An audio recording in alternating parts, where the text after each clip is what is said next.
ہارون الرشید نے حضرت بہلول کو دربار میں طلبی کا شاہی نامہ جاری کر دیا تھا۔ اگلے روز بہلول کا رخ دربار کی جانب تھا۔ پھٹے پرانے کپڑے پہن رکھے تھے اور ان کے ہاتھ میں عصا تھا۔ درباریوں کو معلوم تھا کہ بہلول خلیفے کا رشتہ دار ہے، ورنہ اسے محل میں ہرگز داخل نہ ہونے دیتے۔ اس طرح حضرت بہلول محل میں داخل ہو گیا۔ کیا دیکھتا ہے کہ نہ ہی کوئی پہرے دار ہے اور نہ ہی کوئی درباری۔ خلیفہ کا تخت اور وزیروں مشیروں کی کرسیاں بھی خالی پڑی تھیں۔ حضرت بہلول خوبصورت قلینوں پر چڑھتے اپنا عصا گھماتے ہوئے خلیفہ ہارون الرشید کی مسند پر جا بیٹھا۔ ابھی چند لمحے ہی گزرے تھے کہ نکارہ بجنے لگا اور خلیفہ محل میں تشریف لا رہا تھا۔ اتنے میں کوئی سپاہی بھاگتے ہوئے محل میں داخل ہوئے۔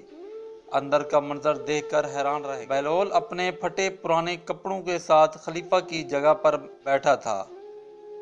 انہیں اپنی آنکھوں پر یقین نہیں آ رہا تھا۔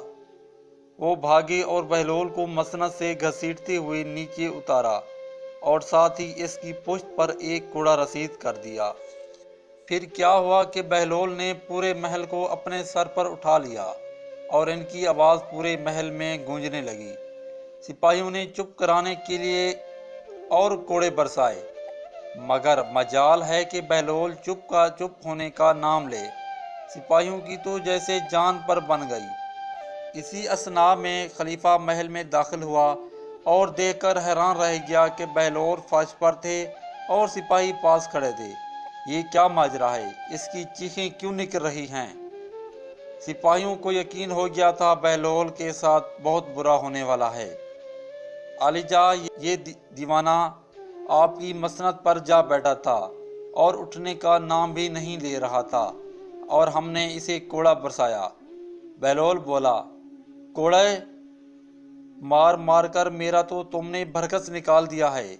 بہلول نے تڑپ کر کہا۔ تسلی دیتے ہوئے خلیفہ نے بہلول کو زمین سے اٹھایا اور بولا، بہلول کیا تمہیں بہت تکلیف ہوئی ہے؟ ہاں، مجھے بہت تکلیف پہنچی ہے۔ میں اپنے اوپر نہیں بلکہ تمہارے حال پر رو رہا ہوں۔ میں تھوڑی دیر تخت پر بیٹھا تو میرا یہ حال ہوا ہے۔ نہ جانے کتنی عرصے سے آپ اس مسند پر بیٹھے ہوئے ہیں تو تمہارا کیا حال ہوگا۔ اپنی آخرت کی فکر نہیں ہے تمہیں؟ ہارون تو جیسے تڑپ اٹھا ہو، آواز تو جیسے حلق سے باہر ہی نہ آ رہی ہو، اور کچھ لمحے ایسے ہی چپ کھڑا رہا۔ پھر ان کے درمیان کچھ ایسے موضوع پر گفتگو ہوئی جنہیں سنہری الفاظ کی حیثیت حاصل ہو گئی۔ حضرت بہلول نے خلیفہ سے کچھ ایسے سوالات کیے جن سے خلیفہ لاجواب ہو گیا اور بے بس ہو گیا۔